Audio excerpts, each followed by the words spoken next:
You've got to be jabbed to work at the bakery, but not at the beautician's. It's not just the Reserve Bank that's getting nervous about this. And no politician wants to be the Grinch. He wants us to enjoy Christmas with as many friends and family as we want to have. McGowan's gone for the nuclear option. 75% of workers will have to get jabbed. Goodbye, State Daddy. Hello, Commander-in-Chief. He's been asking politely for months. Give our citizens every opportunity at that point in time to get themselves vaccinated. We've got to get the vaccination rates up in those areas. He's appealed to our sense of civic duty. You need to get ahead of the virus. I think when it's above 80%, we'll make a judgment at that point in time. Setting out hard and fast dates doesn't work. He's told us we might die if we don't do it, and we ignored him. But border controls will not be there forever. So now he's got to be the bad guy. You wouldn't like me when I'm angry. Mark McGowan seems to be drawing on his military background in this new phase in the war on germs.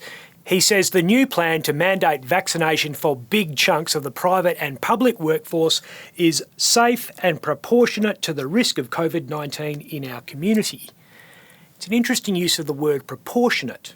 It's proportional, it's reasonable, it's responsible. Proportionality is an important tenet in international law, something a young Navy lawyer would certainly have learnt. I don't know how proportionate business owners will find the $100,000 fines they'll get if they fail to follow the rules. It's a big stick.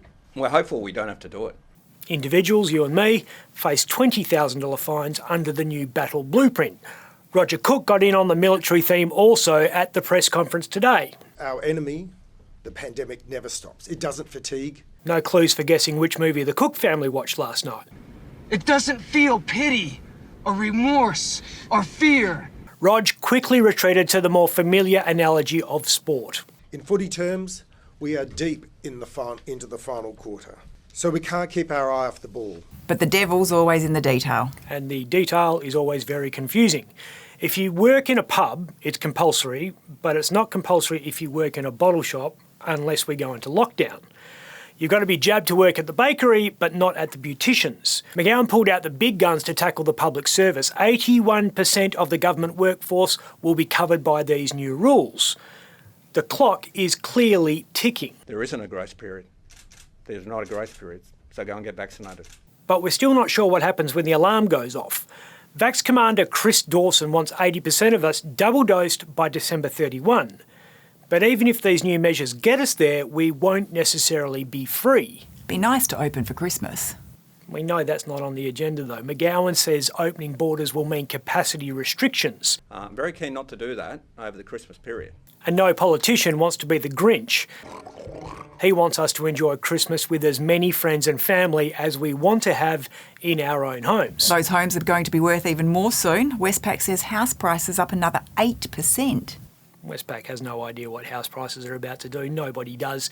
There's a phrase economists use called ceteris paribus. It's Latin for other things equal. It gives people wriggle room with their predictions. They make the assumption that everything kind of keeps going the way it is and that trends don't change dramatically all of a sudden. But they do. One bat sandwich in Wuhan can change everything, as we've seen, which is why we hardly ever predict things correctly. There are millions of people earning billions of dollars analysing financial markets. Despite all that brain power and all that computing power, there was only one person who predicted the GFC. Nouriel Roubini, Iranian-American bloke, properly predicted that the subprime loan crisis, the toxic debt that we kept hearing about, would cause the shit to hit the fan and house prices to collapse in the US and Europe. Hey, there's a bubble. Roubini got it right to the day. Made 4 other big-ticket predictions. Every one of them was wrong. Crystal ball would be nice. Why is property so hard to predict? Because house prices are based on human behaviour, and humans are irrational animals. We're sucked into herd mentality all the time, but we never know when the herd is going to turn, when the wildebeest or whatever's at the front decides for some reason to veer left instead of right. When COVID hit, we were all told house prices were going to be the first casualty of the pandemic. The economy was going to tank, real estate was going to bomb. What no commentator, analyst or economist predicted was the desire for humans, particularly wealthy ones, to keep on spending. When people couldn't travel, they decided to put the 200 or 300 large they were going to blow on a Swiss ski trip as a deposit on a bolt hole in Margs or upgrading to a bigger place in Cottesloe. Seems logical. In hindsight, it seems logical. A lot of money sloshing around WA at the moment. There's a lot of debt sloshing around in WA at the moment. Way too much debt. It's not just me that thinks that. A couple of weeks ago, the RBA warned there has been increased risk-taking and higher borrowing. That's an understatement. Have a look at this chart. This shows how much we owe as a proportion of how much we earn. In 1991, the credit-to-income ratio for the average Australian household was 50%. If you earned 30 grand, which is about what the average annual income was back then, you owed 15 on the mortgage and personal loans and credit cards and whatnot. It's now at 150%. We owe 1.5 times our annual salaries.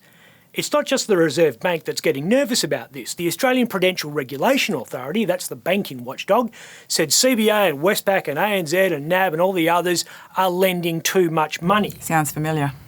It used to be that you go down to the bank and they'd lend you 3 times your annual salary. You'd have to have a pretty compelling reason for them to give you more credit than that. I want some more. Right now, 1 in 5 new borrowers are getting loans that are 6 times their annual salary. 6 times. This chart shows the postcodes in Australia with dangerously high levels of debt.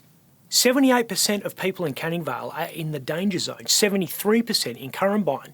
Canning Vale made the top 10 in Australia.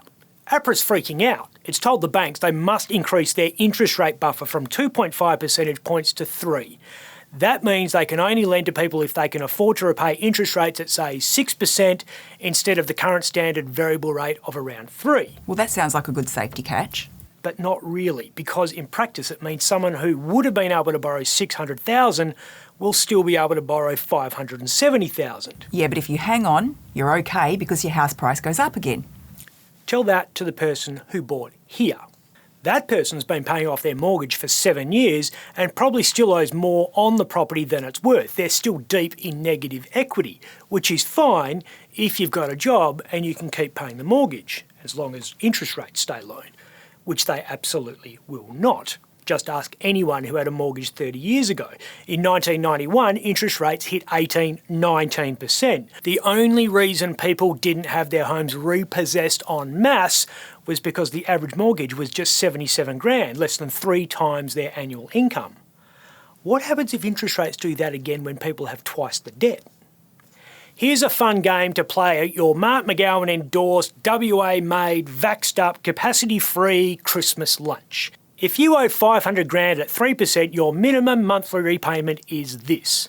Ask everyone around the Chrissy table how they'd go owing 500k if interest rates were 18%, because 2,100 a month quickly becomes this. Depressing. God, you're a Grinch. Bah humbug. I'm Ben Harvey. For more Up Late, click the subscribe button below.